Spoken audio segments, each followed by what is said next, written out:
It looks like we're on holiday today in the shirt, lovely shirt. We've got the beach in the background.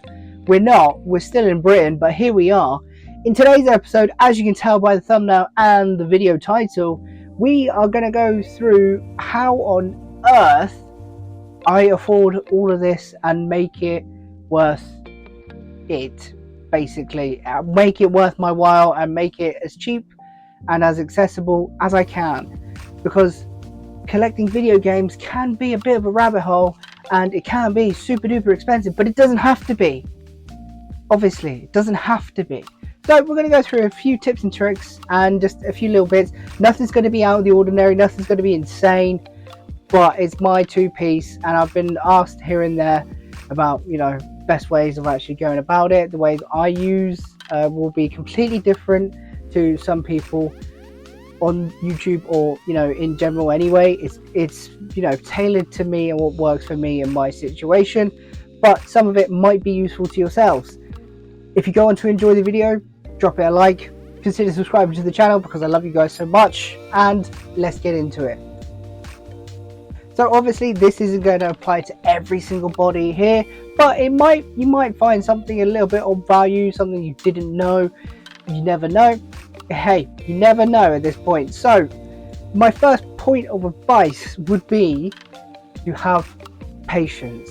Everybody needs patience in this hobby. I would say you definitely need patience. It's the biggest thing that I've learned to actually grasp over the last sort of 2-3 years, but it's helped me out, especially this year, considerably. It really has. In regards to you actually buying video games, you need a lot of patience, or at least I do. The way I buy video games, I tend to obviously use CX a lot, especially with the voucher system. I use VINTED and I use eBay here and there sparsely. I'll get onto eBay very shortly because it's kind of annoying me. Anyway, that's another discussion. We'll get onto that soon. So patience is a virtue, it really is. And you might be very impulsive. I am, especially in person. I can be quite impulsive going to CEXs. Like I said in a previous video or two, you dangle a carrot in front of me, the chances are I'm going to bite it and want it.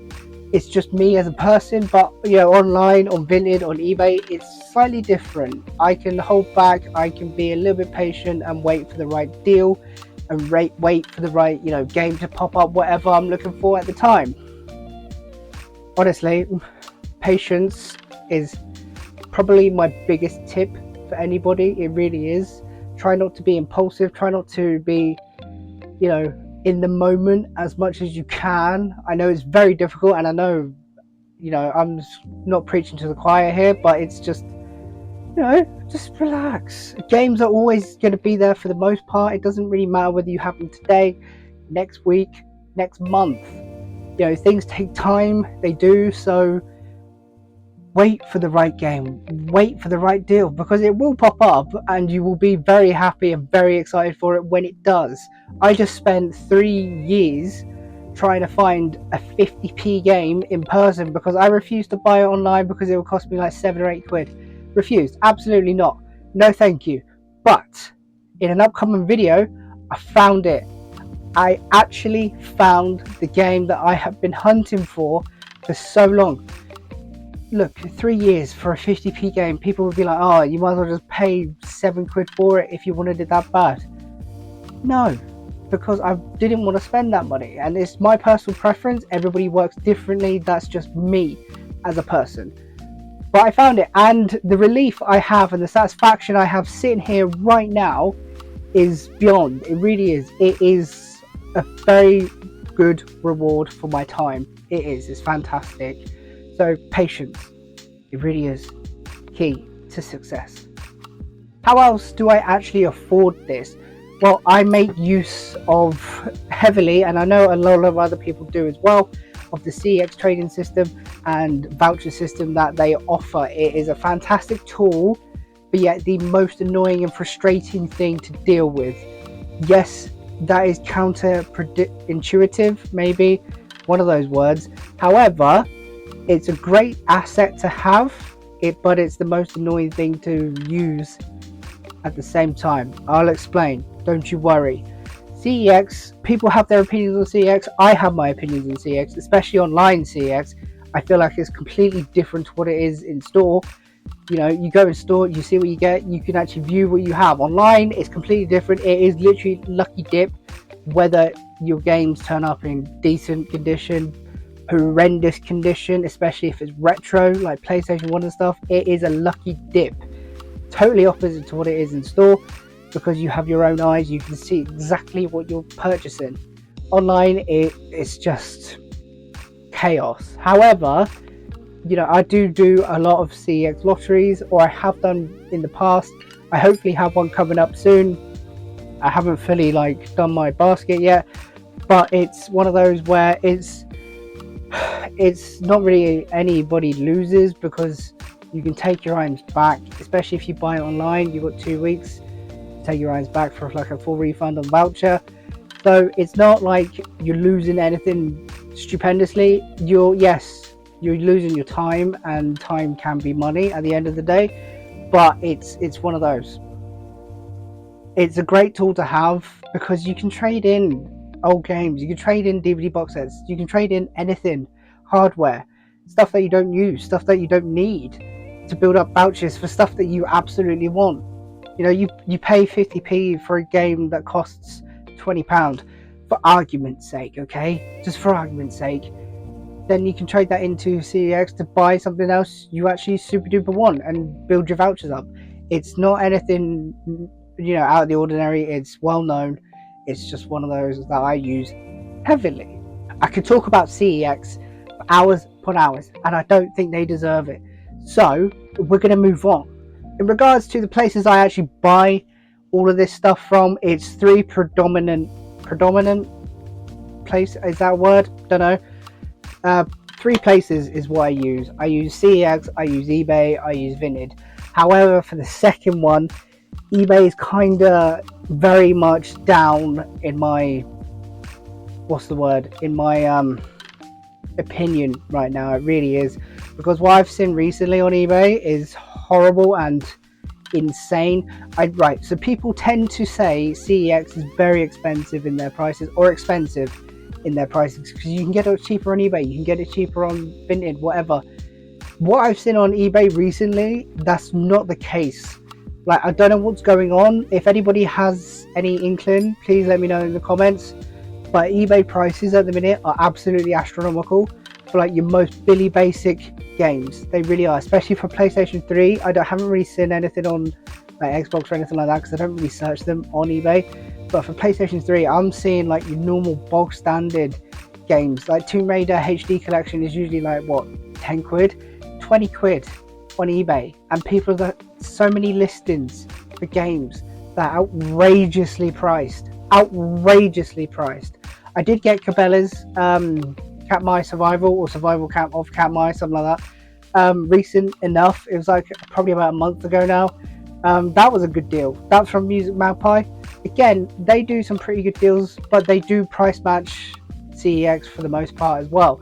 So it's one to be wary of. But eBay is just outrageous at the minute. If anybody has any more experiences on eBay, please let me know. It can't just be what I'm seeing. I'm going to have B-roll and stuff of VINTED and eBay up as we talk about them, because I don't know what's going on. I don't know whether it's just over the last couple of weeks that people are just asking stupid money for stupid games. It's insane. I saw the Watchmen part 1 and 2 go up on eBay recently for like 40 quid, even though it's like a £20 game in CX, and you can buy it tomorrow, or you can buy it right now. It's just one of those. Anyway, I digress completely. eBay is kind of sucky at the minute, I'm not going to lie. It's not up there. It's not. Going on to VINTED then is my bread and butter. VINTED is my bread and butter. I've bought so many games of VINTED. I've bought so many great deals of VINTED. I've got a few things coming in the post as well. Hopefully they get posted. You'll see them in upcoming videos at some point. Don't know when. But VINTED is my bread and butter. I love VINTED. It's fantastic. But then again, on the flip side, it's getting heavily saturated with, you know, resellers and stuff like that now. It's nowhere near as good as it used to be. No way. I've been using it for like 2, maybe 3 years at this point. It was, you don't know how good you have it until it's gone. I wouldn't say it's gone fully, but it's a heck of a lot more difficult to find deals and to find, you know, the games that I want at decent enough prices. Because again, you know, you have resellers on there, people sell stuff more expensive than CEX, which is boggling to me. If I'm selling stuff secondhand, I usually go for voucher price, if not like £1 or £2 more, something like that. Usually, if it's like you know, you're sort of like normal games, anything rare, obviously you can probably price it up to roughly what CEX is. Or if it's out of stock, then I price on eBay solds. It's just one of those. That's how I sort of like do my selling. VINTED is a great platform. It is my bread and butter. I do love using it, and I've used it, like I said, for like 3 years. It's fantastic. It's got me quite a lot of this stuff because I have had some absolute banging deals off there. It's just good. It's good to sell on as well. For the most part, I haven't had too many issues with stuff going missing in the post or anything like that, and I've sold a heck of a lot of stuff on there. But in regards to like even paying for this stuff, it's stuff that I don't want. Recently I sold off my VR headset, I sold off my PSP console, and most of the games. Some of the games are still here which haven't sold, which is unfortunate, but we're getting there. It's defining on what you want to buy is my next point. Make sure you hone in on what you love, what you want to collect for, what you want to play. Me is no exception to the rule. I have my Mega Drive, I have my PlayStation 2, my PlayStation 4, my PlayStation 3 is my pride and joy, and it's the best thing in the world. And it's no secret that I love collecting for the PlayStation 3. I love playing the PlayStation 3. But I'm now starting to get the Xbox 360 exclusives that never got released on the PlayStation 3 because they're still bugged me to this day.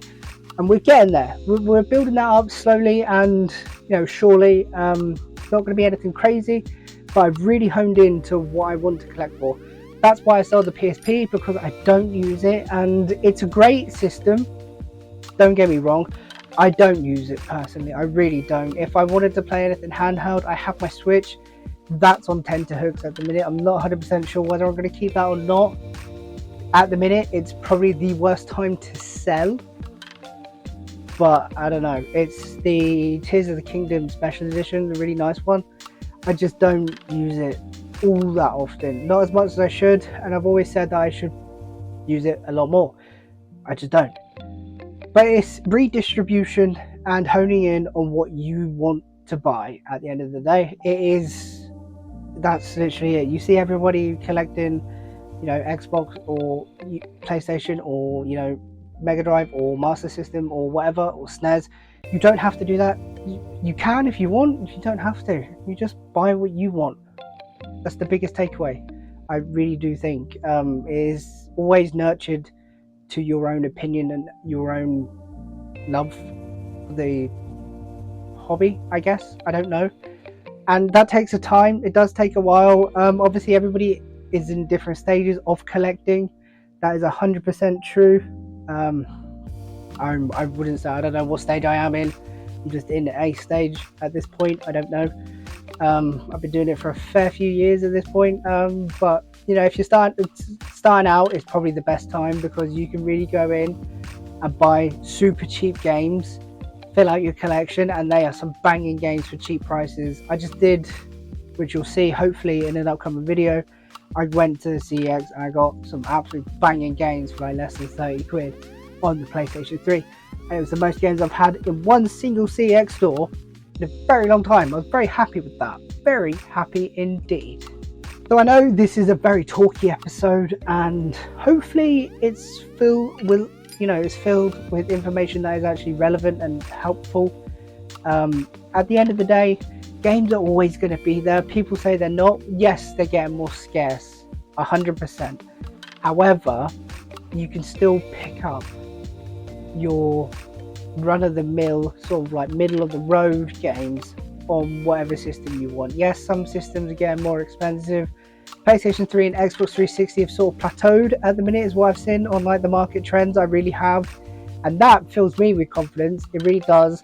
However, I'm sort of like, I don't know, progressing a lot faster with the more expensive PlayStation 3 games that I want, because I feel like as soon as the store closes and CX want to bring in like the rarities like they did with the Xbox 360, it's only a matter of time when those prices balloon. It really is. So that's what I'm doing personally. Is it a good thing? I don't know. I'm not really going to lose out. I'm not, I don't do this for financial gain, because if you do, fair enough, it is what it is, and it's your prerogative at the end of the day. We're all adults. We do what we want with our adult money. I like to spend it on pretty stuff. That's me anyway. So to sum up, patience is an absolute virtue. Take your time with collecting. It's a journey. It's not a marathon. No, it's a marathon, not a sprint. There you go. I got it out the second time. Really hone in as to what you want to actually collect for. It took me a while to figure out what I wanted. Retro wise, I only collect for like 3 systems: Master System, Mega Drive, PS1. Yes, I classify the PS1 as retro because the first game got released in like 95, and that makes it like 30 years old. And to me, that is a classic. If it was a car, it would be nearly classic status. So there you go. It's retro to me. And then everything else is just Sony, really. I love Sony. I love the PlayStation console over the generations. I got rid of the PSP. I may come into some Sony handhelds in the future. I'm not 100% sure. Never rule it out, in my opinion. Never rule it out. It is patience. Really hone in as to what you want to pick up, because you can still get deals out there. You just got to be vigilant and, not wait, but you'll always find a great deal. eBay is not great for me at the minute. It might just be me personally, I don't know, but it's just finding video game deals on there at the minute. It's just few and far between, to say the least. So, let me know in the comments down below if you found anything decent on eBay recently, because I haven't at all.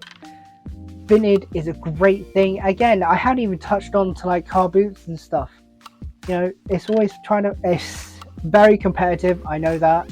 I'm unfortunate enough that there's not any like car boots around me, which is kind of sad, but like it is what it is. So I don't ever bring that sort of type of content through onto my channel. There's a lot of people that do it. There's a lot of people that make content on it. So maybe go check them out if you want to see that side of things. It's not something I do personally. I just use the tools I have at my disposal. And like I said, Vinted is my bread and butter. That is basically how I afford this, how I've got to where I am today. It's taken a lot of time, and it's taken a lot of patience and hard work. Yes, it's a fantastic hobby. I absolutely adore it. It is the best thing since sliced bread. It can be as expensive or as cheap as you want it to be.